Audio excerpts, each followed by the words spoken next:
अस्सलाम वालेकुम प्यारे बच्चों, how are you all? Hope you all are doing great. बच्चों, आज की इस वीडियो में हम लोग वर्ब और काइंड्स ऑफ वर्ब जो है वो पढ़ने जा रहे हैं। जैसे कि बच्चों, आप लोगों को पार्ट्स ऑफ स्पीच में मैंने बताया कि वर्ब क्या होता है। ठीक है, a verb, a word that shows in action, state और एन इवेंट। ठीक है, बेसिकली हम उसको वर्ब कहते हैं। हम वर्ब का ज़रा एक रिकॉल कर लेते हैं, उसके बाद हम काइंड्स ऑफ वर्ब पे आते हैं। ओके बच्चों, जैसे कि हम लोगों ने कहा, verb is a word that shows in action, state और इन इवेंट। ओके, तो बच्चों कोई भी जो वर्ड होता है ना, वो हम वर्ब होता है ना, वो हमारे किसी भी सेंटेंस का जो है बेसिकली बहुत एसेंशियल पार्ट होता है। It is a soul of the sentence. ठीक है, हम लोग देखते हैं इसकी डेफिनेशन क्या है। A word that shows in action, state और in event is called verb. तो action, event and state show करता है। जैसे we study maths, it's a action, study पढ़ना। They celebrate birthday, celebrate birthday, it's a event. ठीक है, I sleep at night, state. ठीक है, वो स्टेट शो कर रहा है आपका स्लीप। तो अब ये जो है हमारे पास क्या है, इट्स अ वर्ब। तो वर्ब हमारे पास अब उसकी डिफरेंट काइंड्स हैं, डिफरेंट हम लोग उसकी काइंड्स, उसकी टाइप्स जो है उसको स्टडी करने जा रहे हैं। तो चलें स्टार्ट करते हैं। ओके बच्चों, तो हमारा जो वर्ब है ना, उसकी 7 काइंड्स हैं। ठीक है, regular verb, irregular verb, linking verb, transitive verb, intransitive verb, finite verb and infinite verb. अब हम सारी की सारी टाइप्स को एक एक करके देखेंगे एग्जाम्पल से, और समझेंगे कि कौन कौन सी किस किस टाइप में कौन कौन से वर्ब्स किस तरह से सेंटेंसेस में यूज होते हैं। ठीक है, तो हम लोग पहली टाइप पे चलते हैं। ओके बच्चों, सबसे पहले जो मेरे पास वर्ब है दैट इज रेगुलर वर्ब। ठीक है, ये हमारे पास सबसे पहली जो है वर्ब की टाइप है। हम इसको देखते हैं, सबसे पहले इसकी डेफिनेशन देखते हैं। रेगुलर वर्ब जो है वो इस तरह का वर्ब होता है जिसकी सेकंड और थर्ड फॉर्म में एंड पे डी या ईडी लग जाता है। तो इसकी प्रॉपर डेफिनेशन लिखते हैं। A verb that's second and third form is made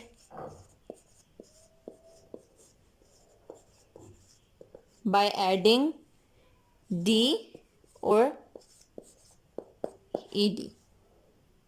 बच्चों, ये इस तरह के रेगुलर वर्ब्स होते हैं ना जिसकी सेकंड और थर्ड फॉर्म लाइक पास्ट और पार्टिसिपल जो फॉर्म है ना, उसमें डी और ईडी जो है वो हमारे पास लग जाता है। ठीक है, अब हम लोग इसकी कुछ एग्जांपल्स भी देख लेते हैं कि कैसे हमें पता चलेगा कि रेगुलर वर्ब कौन सा है। लाइक टॉक, टॉक्ड, टॉक्ड, क्या लगा दिया हमने, ED.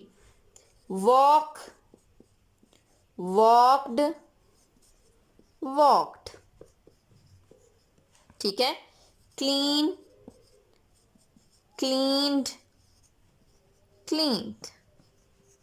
Okay, book, booked, booked. Okay, तो ये कौन से रेगुलर वर्ब्स होते हैं? रेगुलर वर्ब जिसके एंड पे डी या ईडी का एडिशन हो जाता है बच्चों, जो मोस्ट कॉमनली यूज होते हैं like talk, talked, talked second और थर्ड फॉर्म में। तो उनको हम लोग क्या कहते हैं? रेगुलर वर्ब्स कहते हैं। अब हम इसकी सेकंड टाइप पे चलते हैं। बच्चों, second type we have irregular verb. बच्चों, रेगुलर वर्ब्स का तो हमने जान लिया। अब हमारे पास ऐसे सेंटेंस जो हमारे पास otherwise other than regular verb बने, तो वो हम लोगों के पास इरेगुलर वर्ब्स होते हैं। ठीक है, लाइक उसमें डी या ईडी का एडिशन नहीं होता। ये हमारे पास इरेगुलर वर्ब्स होते हैं। इनकी फॉर्मेशन जो होती है वो रेगुलर वर्ब्स की तरह नहीं होती। सबसे पहले मैं इसकी डेफिनेशन लिख लेती हूँ।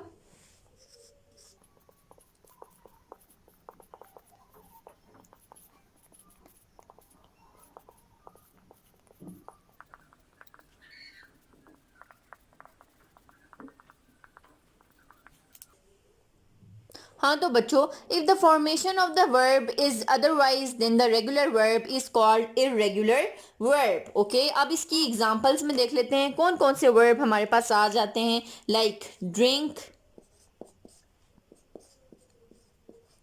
Drink, drunk. Like shut, shut, shut. ठीक है, like beat, beat, beaten, like break, broke, broken, like keep, kept, kept, like put, ठीक है, like rise, rose, risen, जिसकी सेकंड और थर्ड फॉर्म जो होती है वो टोटली डिफरेंट होती है, उसको हम लोग इर्रेगुलर वर्ब की कैटेगरी में ले आते हैं। ओके, अब हम थर्ड टाइप की तरफ चलते हैं। बट जो third type we have linking verb. तो linking verb as name indicates कि ये जो है दो चीज़ों को आपस में जोड़ता है, लिंक करता है। A verb that act as a link between two words, ठीक है, दो वर्ड्स के दरमियान ये लिंक क्रिएट करता है, ये लिंक बनाता है सब्जेक्ट और नाउन के दरमियान, ठीक है। हम लोग कुछ पहले इसकी डेफिनेशन लिखते हैं और उसके बाद एग्जाम्पल से देखते हैं कि ये हमारे पास क्या बनाता है।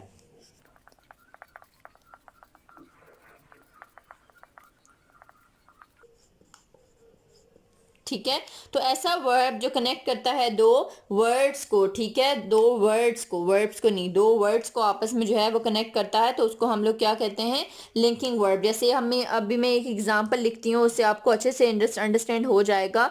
लाइक शी रिमेन्ड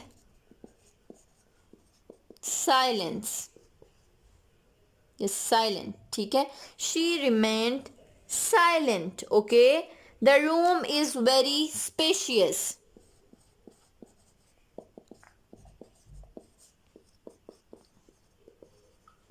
तो इन सेंटेंस में देखें, remained and is a linking verb. Okay, तो हम नेक्स्ट टाइप की तरफ चलते हैं। बच्चों next type we have transitive verb. So what is transitive verb? Transitive verb is a verb that needs an object to complete itself, ठीक है। हमारे पास ये जो वर्ब होता है ना, ये हमारे पास इसको ऑब्जेक्ट लाजमन चाहिए होता है, ठीक है। और ये क्या करता है, it passes its action from subject to the object, ये सब्जेक्ट से ऑब्जेक्ट में अपना एक्शन ट्रांसफर करता है, ठीक है। इसको हम ट्रांजिटिव वर्ब कहते हैं। इसकी डेफिनेशन देखते हैं हम लोग।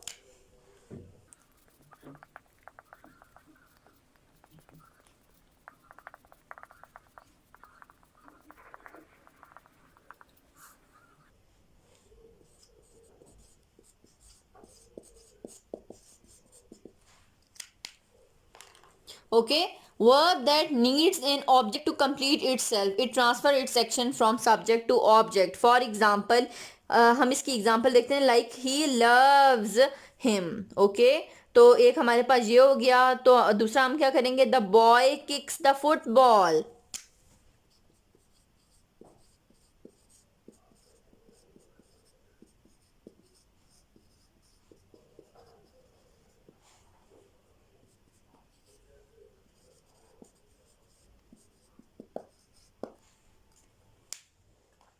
तो देखें इसमें हमारे पास क्या है, the boy kicks the football. तो हमारे पास क्या हुआ कि वो हमारे पास सब्जेक्ट से जो है ना, सब्जेक्ट से ऑब्जेक्ट में उसका एक्शन चेंज हो गया है, ठीक है, ट्रांसफर हो गया है।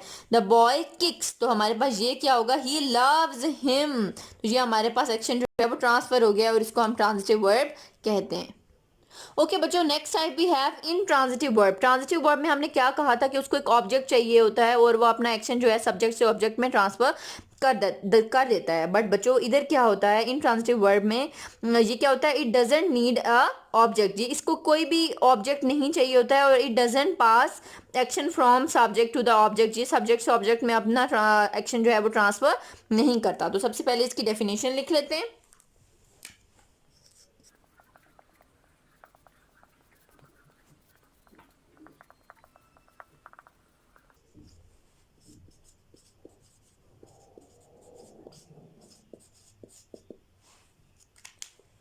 ओके बच्चों, it doesn't need an object, it doesn't transfer its action from subject to the object. For example, इसकी एग्जाम्पल लिख लेते हैं हम, द गर्ल स्लीप, ठीक है, he died in an accident, ठीक है। तो यहाँ पे आप लोग देखें, the girl sleep, it's a independent clause, ठीक है। तो इंट्रांजिटिव वर्ब यहाँ पे यूज हुआ है और कोई एक्शन जो है वो ट्रांसफर नहीं हुआ। ही डाइड इन अ एक्सीडेंट, तो हमारे पास ही डाइड, तो यहाँ तक हमारे पास कोई उसका क्लॉज इंडिपेंडेंट रहा, ठीक है। और उसको एक ज़रूरत है किसी भी क्लॉज की। अब यहाँ पे देखें, वो बता रहे हैं डाइट इन एन एक्सीडेंट, तो इट्स अ इंट्रांजिटिव वर्ब, उसने अपना एक्शन जो है वो ट्रांसफर नहीं किया और इसको किसी भी ऑब्जेक्ट की ज़रूरत नहीं है।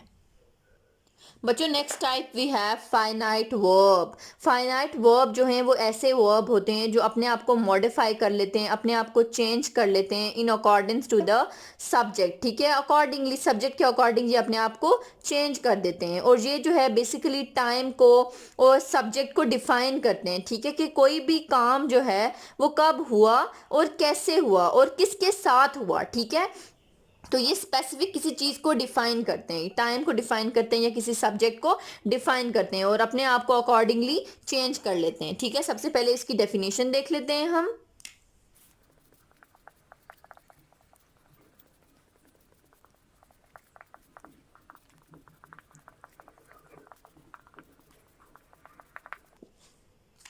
ठीक है, the verb which can change itself according to the subject, it defines time and subject, ठीक है। अब मैं इसकी एग्जांपल लिख लेती हूँ, लाइक आई ईट राइस और ही ईट्स राइस, ओके। तो लाइक दे ईट राइस, ठीक है। तो ये हो गया। इसके अलावा जैसे हम लोग कहते हैं कि he is a student, she is a student, ठीक है, दे आर स्टूडेंट्स, तो हमारे पास अकॉर्डिंगली ये है अपने आप को चेंज कर लेता है। अब नेक्स्ट चलते हैं हम, और लास्ट टाइप हमारी होगी बच्चों, द नेक्स्ट टाइप और लास्ट टाइप जो है हमारी वर्ब की है वो हमारे पास इनफाइनाइट टाइप। बच्चों इनफाइनाइट टाइप जो होती है वो इस तरह की टाइप होती है जिसमें हमारे पास वर्ब से पहले टू जो है वो लग जाता है हमेशा, या फिर अगर सेंटेंस के स्टार्ट में होता है तब भी और अगर सेंटेंस के दरमियान में होता है तब भी, ठीक है। तो इसमें क्या होता है कि वर्ब से पहले जो है क्या लग जाता है, हमारे पास टू लग जाता है। तो इसकी प्रॉपर डेफिनेशन क्या होगी, infinite is a verb, infinite verb is a verb which has to before it, it shows infinite actions when is used at the beginning of the sentence, जैसे कि मैंने अभी बात की। तो अभी हम इसकी प्रॉपर डेफिनेशन लिखेंगे। जैसे आप लोग इन्फिनेटिव्स पढ़ते हो ना, तो उसमें क्या होता है, वर्ब से पहले टू लग जाता है। इसी तरह इनफाइनाइट वर्ब भी याद रखो कि इसमें वर्ब से पहले टू लग जाता है। अब मैं इसकी डेफिनेशन लिख लेती हूँ।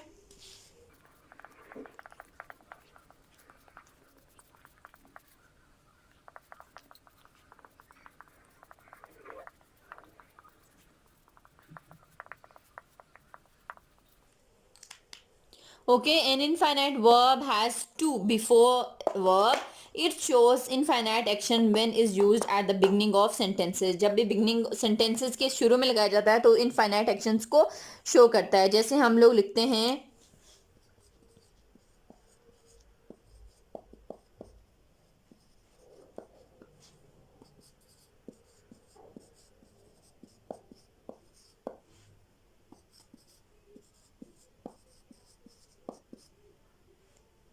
ठीक है। टू सी, हमारे पास क्या कहते हैं, to be weak is miserable, to be happy, ठीक है। जो हमारे पास इनफाइनाइट सेंटेंसेस होते हैं। अब ये हमारे पास मिड में कैसे यूज होता है वो भी मैं आपको बताती हूँ। जैसे देखें, her voice is pleasant to hear, I like to watch movie, तो ये हमारे पास क्या हुआ, वर्ब से पहले टू का एडिशन हो गया। तो इन वर्ब्स को हम कहते हैं इनफाइनाइट वर्ब्स। ओके बच्चों, आज के इस वीडियो में हम लोगों ने काइंड्स ऑफ वर्ब पढ़ी। उम्मीद है कि आप लोगों को बहुत अच्छे से समझ आ गई होगी। अगर आपको कोई भी क्वेश्चन हो या फिर कुछ भी समझ नहीं आता तो आप जो है मुझसे कमेंट सेक्शन में पूछ सकते हैं, मैं आप लोगों का हर क्वेश्चन का जवाब दूंगी। चलिए अपनी मेरी नेक्स्ट वीडियो तक जो है मुझे इजाज़त दीजिए। बहुत सारा अपना ख्याल रखें, दुआओं में याद रखें। टेक केयर, अल्लाह हाफिज़।